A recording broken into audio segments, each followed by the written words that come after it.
Hailey, and I'm the host of Hailey's Comments. Hailey's Comments is a talk show about mental wellness. The purpose of this show is to open the conversation and get rid of that stigma and shame about mental illness. We are all in this together. Join us, won't you?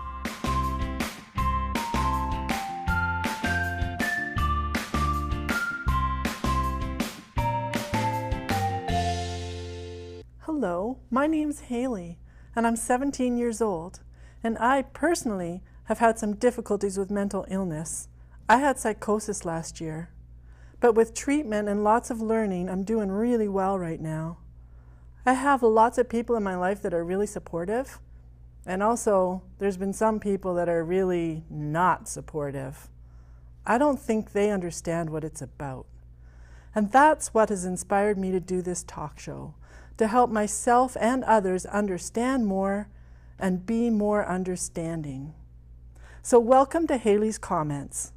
And please welcome our guest today, Victoria. Thanks, Hailey. Hi, Victoria. Hi. I'm glad to be here. Thank you. And I've been looking forward to having a conversation with you. Me too. I think I have lots to learn from you. I think I have lots to learn from you too. Wow. I really appreciate that you're doing this because Thank you. It's a good cause. So let's get right into it. Victoria, have you been diagnosed with having a mental illness? Yes, about 10, 12 years ago, in that range. And it was the last thing I'd ever think that I would get a diagnosis, because I had a pretty weird ideas about what mental illness was. And it was not something that I wanted. And because I grew up with, like, I'm older now, and I grew up with scary images of people that had mental illness, like in One Flew Over the Cuckoo's Nest, and just media messages, like TV messages and movies and all sorts of scary stuff. So when I found out that I had mental illness, it was pretty scary for me, because I thought that I was a bad person for having it. Like, inside of me, I felt worthless and ashamed, and I didn't know. I was really uneducated about mental illness. So what happened was I got really sick with mental illness, even though I look back over the years and I know now that I had mental illness all my life. I had a really bad manic psychotic break when I was around 50. And from that point on, sorry, I just lost my train of thought there. Maybe you can help me with that, Hailey. We were talking about when you got diagnosed as having a mental illness. Yeah. Sorry, that happens to me sometimes. That's part of one of my diagnoses called PTSD, and I just kind of go blank. But that's okay, and thank you for redirecting me. You betcha. So actually, what turned out to be one of the most horrific experiences in my life, so it was really awful being so mentally unwell, turned out to be a saving grace for me, like a really wonderful thing, because it started me on the journey of recovery and learning about my illness and learning how to manage it. Right. So, like, you had the illness before you got the diagnosis. Yes. But you didn't know it? I didn't know it. And didn't know what was wrong? And didn't know how to deal with it? No, exactly. And it was a pretty traumatic life. And my untreated illness affected a lot of people, and mostly my family. But there's good news now, lots of good news. Yeah. Neat. So, do you mind sharing with us what your diagnosis is, Victoria? Well, most people with mental illness, like, mental illness is an umbrella term. I don't know what you could liken it to in a physical illness way. But I have a number of them. You know, I have bipolar 1 disorder. I have post-traumatic stress disorder. I have bipolar 1 disorder with anxiety. I have had quite a lot of trouble with eating disorder. So yeah, a few things, which is not uncommon for people with mental illness, and I'm also had trouble with using alcohol and substances. But I'm clean from those things now for a long time, many years. I'm glad to hear that. Me too. Have you been hospitalized for it? Oh yeah, lots of times. Yeah, when I couldn't cope anymore. Yeah, I put myself in the hospital. You put yourself in? Yep. Mm-hmm. What was it like for you in there? Well, we're going back. My first hospitalization was back in my 20s, after I lost custody of my first child, and I don't know. The only one that I really remember now is my last one, which was 2 years ago, and it was really great. You know, it's funny to say that because I think most people think that being hospitalized for a psychiatric reason might be quite awful, but it was a really good experience because I got good feedback from the nurses on the unit, and I decided that going into it I was going to listen to anything that they had to say to kind of to their wisdom, and so I was open to anything that they were trying to tell me. And also I had lots of one-on-one time with my psychiatrist, so we had lots of good talks, and the most amazing thing of all was that I got on 2 medications that have been really, really helpful for me. So, and it was a time for me to just, I needed that time because I was so getting unwell that I needed that time to start back on the road to wellness again. I had a relapse. It's called a relapse. Okay. Yeah. So like that means you were doing really good and then you started having a hard time again. Yes, yes. And that's, I have what's called severe and persistent mental illness, which means I'm going to have it for the rest of my life. It's a brain disorder, and so it's going to be there all the time, and it can get pretty darn severe and scary sometimes, but it also can be, there's lots of treatment and lots of hope. So I'm not always in a place where I'm really distressed. I mean, today and yesterday I'm having really good days, and these are the days that that I live for, that keep me going. It sounds kind of like when people have like a physical illness. Yes. You know, sometimes they have good days and sometimes they have bad days. Yeah, that's Right. exactly. And there's some of them that like never really go away, but you learn to manage them That's right. sometimes. Yeah. You have Right. a lot of wisdom. How old did you say you were? I'm 17. Well, you have a lot of wisdom. I just have a lot of questions. Yeah, well, that's great. You know what? Like, I'm so grateful for when people want to ask questions, because that means that they're not making, at least that tells me, hopefully, that they're not making judgments about me before having gotten to know me, Right. and that they want to learn. So, Well, I've had problems myself, Victoria. And I realize how important it is for me myself to know more about it, but also to help other people learn more about it and make the world a friendlier place and all, you know? and you are by doing this, and you are by doing a science project. Can you tell me a bit about that? Well, in our school, like this was last year, I had gone to the hospital for a couple of months, and when I came back, I had some friends that were really supportive with me, and my friend Zach told me that at first he thought it was really strange, but then when my brother explained stuff to him, and he learned a little bit more online, then he knew more how to be, you know, supportive and understanding. And I had some kids that were teasing me and kind of bullying me about my mental illness. Sorry. And with Zach and my brother and my friend Alyssa, we decided, because we all had to do a science fair together, that we would do it on mental illness so that everyone would like learn more about it and not have to be so ignorant.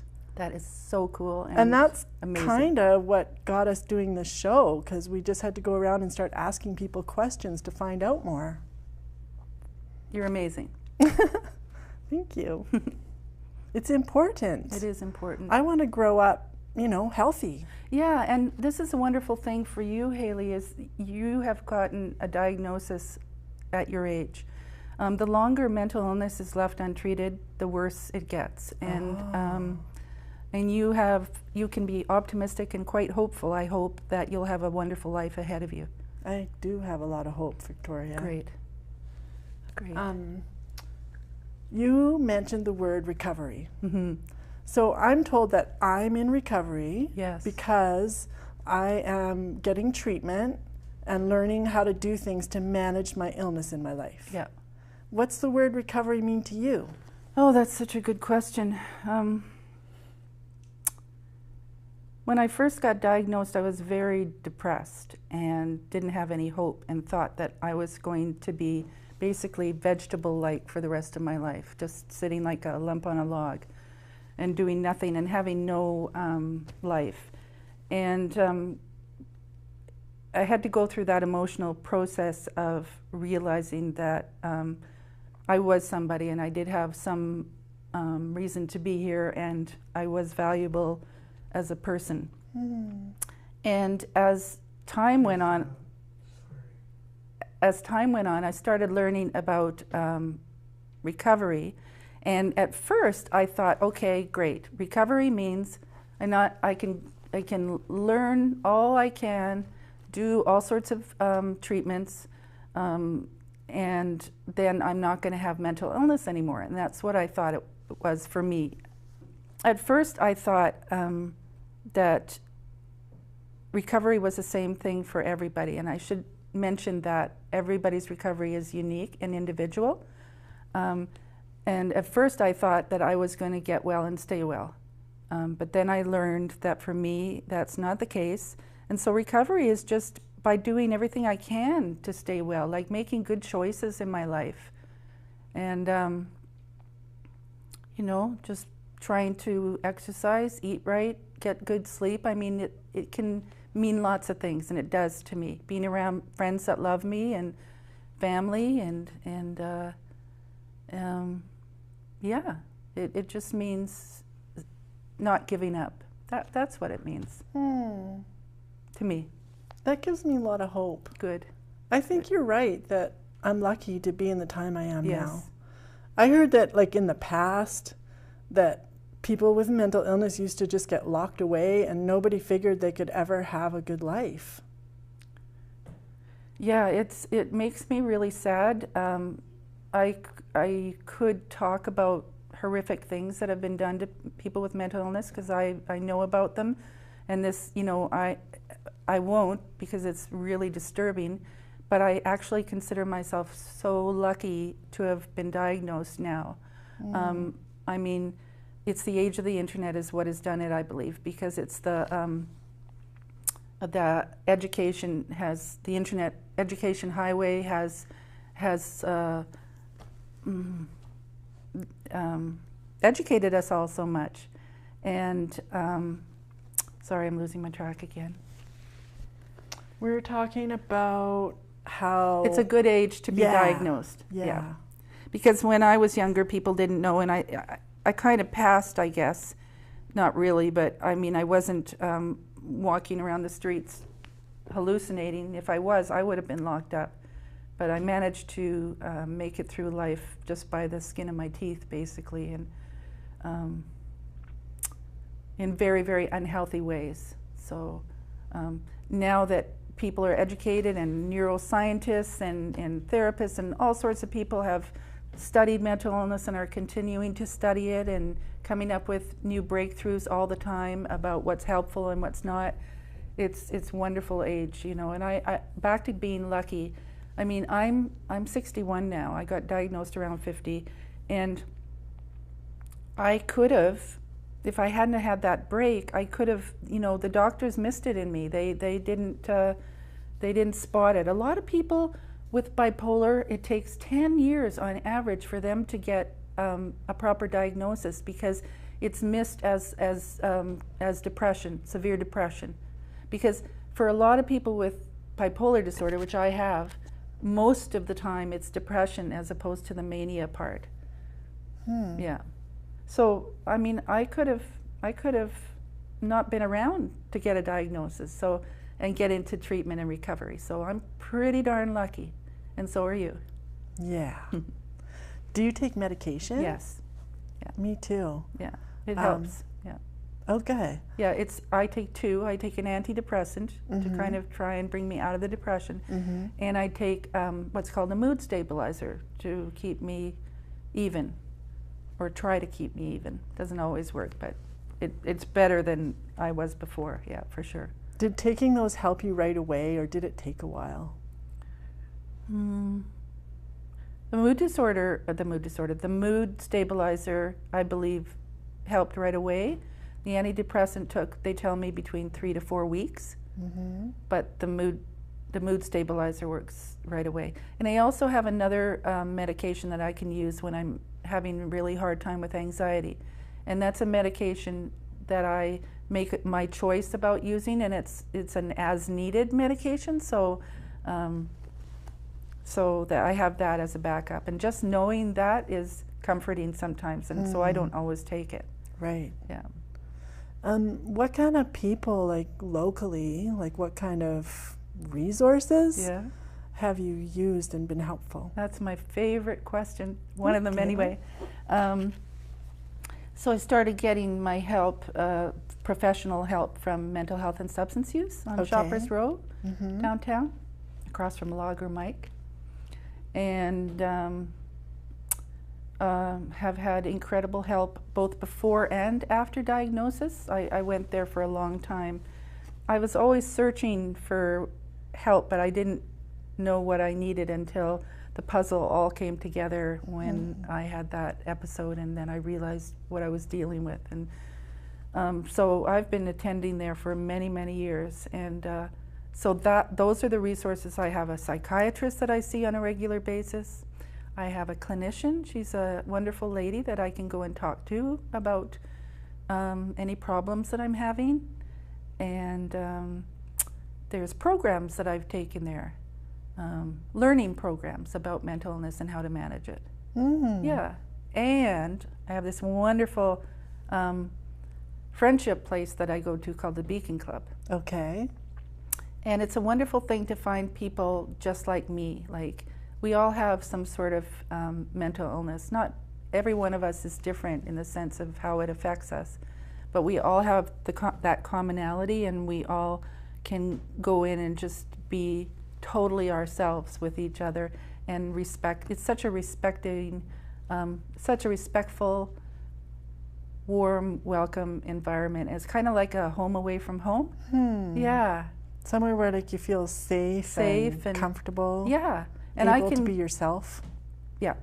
And I can go there whenever I want, you know, like during the hours that it's open, just drop in and sit and have a cup of tea and chat with people. And it's great because sometimes I'm by myself, like I live alone, and if I spend too much time alone, it's not good for me because I start thinking negative thinking, bad thoughts. So so the Beacon Club and Mental Health and Substance Use are my life-saving places to go. Yeah.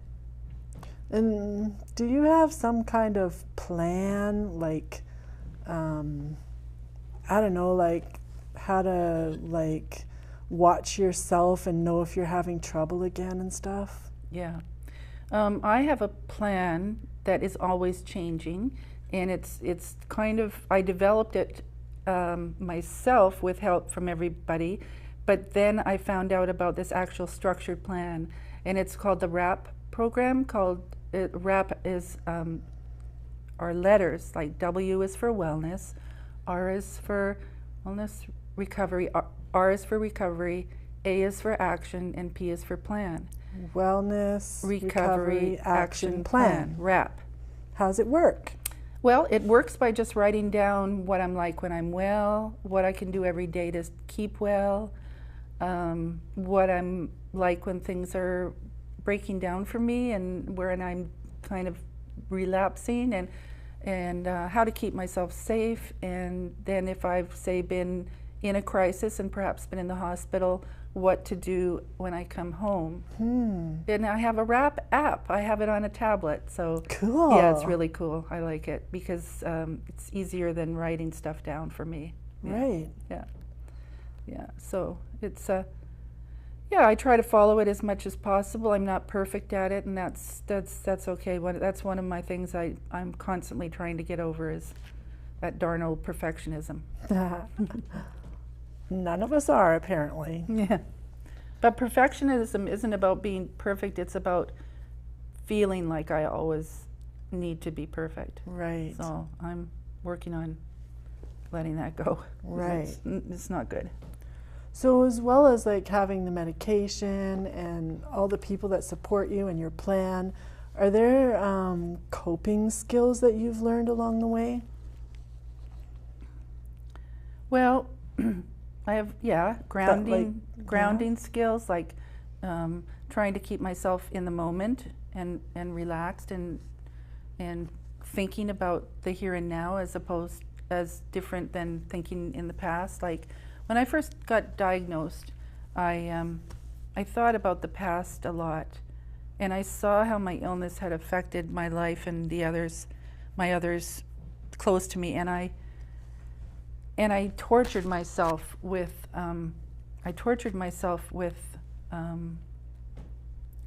sadness and guilt over what I had done, even though it wasn't me doing it, it was my mental illness, my ill brain, making the actions and the reactions. And or I would think about the future and what would my life be for the rest of my life and how was I going to end up. And that kind of thinking makes me ill. So I've learned lots of techniques to be, like right now I'm actually feeling the chair, and that keeps me aware of where I am and feeling literally grounded to the earth and in the moment. Okay. And focused on you. So not getting like too far off in your head with those thoughts that aren't very helpful. Exactly. Yeah. I think I have lots of unhelpful thoughts, and I've started learning how to change that. You're amazing. Like, that's so cool. I didn't even, for most of my life, I wasn't even aware of my thoughts. Like, I just was a human being doing stuff, but not aware of my thinking patterns. Kind of like I was on an automatic, like, you know when you're driving a car and it's got cruise control? Have you ever, that? Kinda. Where you set yourself on, say, 80 kilometers an hour and you just kind of, well, you're aware of driving, but the car is basically doing the driving. Well, my mental illness was doing the driving, and I was just like a walking reactive person. And now I'm doing the driving, I still have mental illness, I still have the thoughts, but I will quickly become aware of the thoughts most of the time.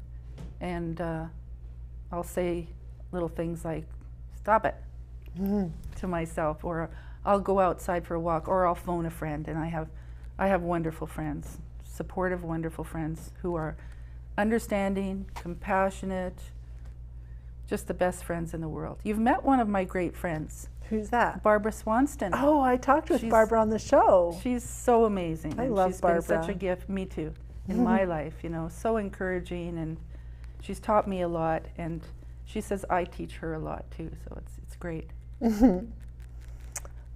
Caring, supportive people is a big deal, isn't it? It is. Yeah.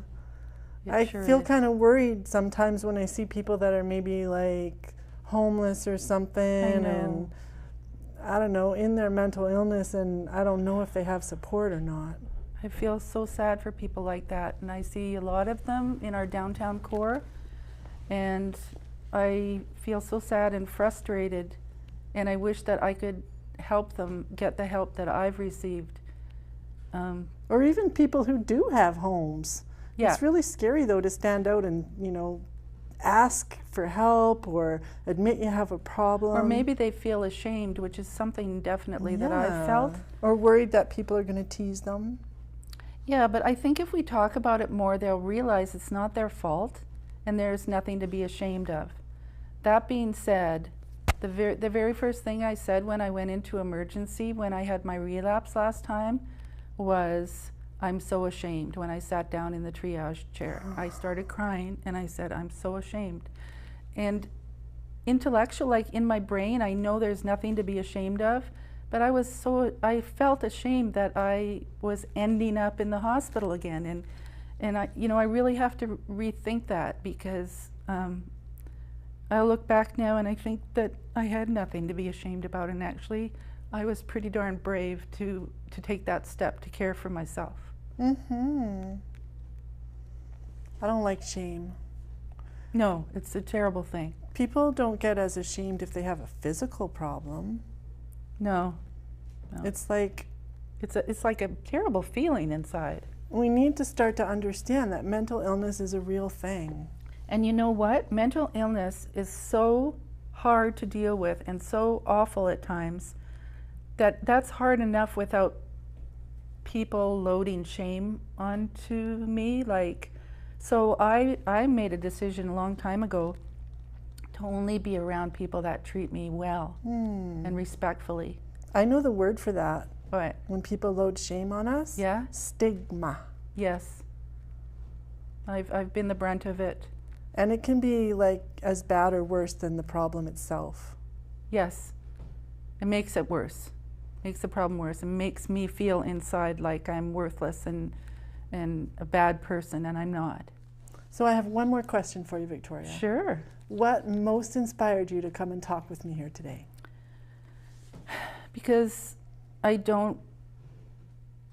if one person gets well from watching us talk, Hailey, from one person, then that gives me the biggest satisfaction. Like, talking about mental illness is my purpose in life now, and being open and out there and educating people. And if one person goes for help and starts to get well, then that's what keeps me going. Can I give you a hug? Oh, most definitely. And before we say goodbye, I have 2 presents for you.